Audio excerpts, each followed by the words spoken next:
Hello, this is Richard Hewitt with Lost Tribes Cafe. I want to talk to you about my story, stumbling upon the Lost Tribes of Israel. My experience with the Lord really started when I was 16. A counselor at the public school gave me the good book and encouraged me to read it. I didn't for several weeks, but he persisted and encouraged me to read the small book of Colossians, which I did, and I didn't understand anything. So he shared with me what he had learned, what he had seen, and I read it a second time, and the second time I read it, I felt that little stirring in the heart, which was pulling me and stripping me and showing me the amazing goodness of our God.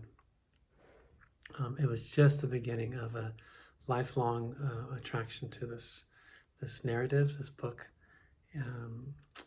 So I started my experience with the Lord and with the book was very grassroots. I didn't get formal training. I'm not against formal training, but it wasn't the way I was led. When I was at UC Santa Barbara in California, I was reading the book in the university library, and I was reading Luke, or Ulukman, as the Kyrgyz would say, and felt called to prayer. I closed my chemistry book and the book of Luke and walked around the library, and I walked past the map of the world, and while I did, I looked at it, and the mountains of Central Asia jumped out, grabbed my heart, and pulled me in. And that was really what I consider my calling to Central Asia. It was several years later, in 1994, that I went. And while I was there, I started seeing some of the images of the culture and the similarities. I was doing agriculture, working up in the villages. I wasn't living there, but I was often going there and working, and was adopted by a Kyrgyz family who took me in, and they had 12 children. They considered me the 13th. I remember one time learning how to slay a sheep, and my knife slipped and hit a bone, and someone, my Kyrgyz father actually got really, really mad at me, called me a Russian for doing that. And slowly I started to see these Hebrew customs. You know, Moses was instructed during the Passover that none of the bones of the lamb should be broken. And Yeshua, Jesus, Isa, when he was on the wood being killed, the Roman soldiers came and broke the bones of the two criminals that were crucified next to him, and then came up to him, and he was already dead, and his bones weren't broken. So again, he was like a fulfillment of the Passover lamb. And my own kind of addiction or awe of the good book was often pulled me to look at the Hebrew scriptures, or what's called in Christianity the Old Testament. In Islam, it'd be the Torah and the Zabur. And I would look at these books and make these type of connections between the Messiah and typologies, whether it be Joseph or Noah's Ark, or prophecies from Isaiah. I just loved seeing these connections between the Messiah and these former pictures that were given to us.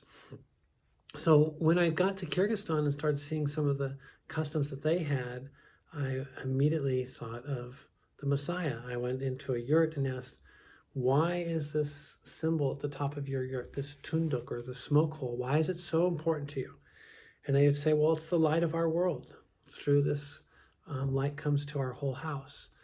So again, that's a statement that the Messiah makes about himself. He says, I'm the light of the world.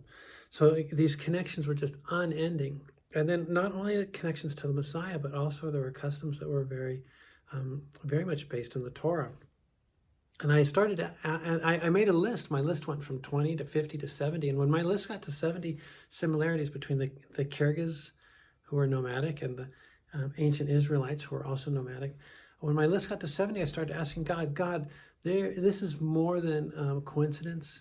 There's something happening here. There was some time when the Kyrgyz had some kind of contact with the ancient Israelites. So I looked at all the tribes that lived around Israel, the Moabites, Ammonites, and Edomites, and and other ites, and I couldn't find anything. There's no connection I could find, but my list got longer and longer, up to 100, 120. And then I was like, God, there was connection. Where was it? Please show me. And I would searching the scripture, searching Kyrgyz history, and then I was up on a mountain pass drinking fermented horse milk in a yurt, and the shepherd was telling me the story of their hero, Manas. And Manas, like Samson, was super strong, and like David was a shepherd boy who killed a giant, became the ruler of the people. And his best friend, Manas's best friend, was the son of the king or Khan who wanted to kill him, like Jonathan in scripture, the son of Saul. And I was listening and seeing the similarities, the patterns between the Manas epic and scripture. There was an exodus. Their exodus was from Siberia to where Kyrgyzstan is today. That was similar in many ways to the exodus from Egypt, the Israeli exodus to the land of their forefathers. And again, while I was in the yurt drinking my fermented horse milk, my hummus, I was asking God, where's the similarities? The pattern is so strong. And then the shepherd literally leaned forward, looked in my eyes and said, do you know the name of Manas's father? And I said, no. And with big eyes, he just said, Jacob. And when he said Jacob, it just hit me. It literally physically hit me, knocked me back, my goosebumps all up my arms. And I went back to the city, got my book and looked in it, and for the first time I realized that several of Jacob's children, the tribes that came from his children, were taken captive by the Assyrians and never came back.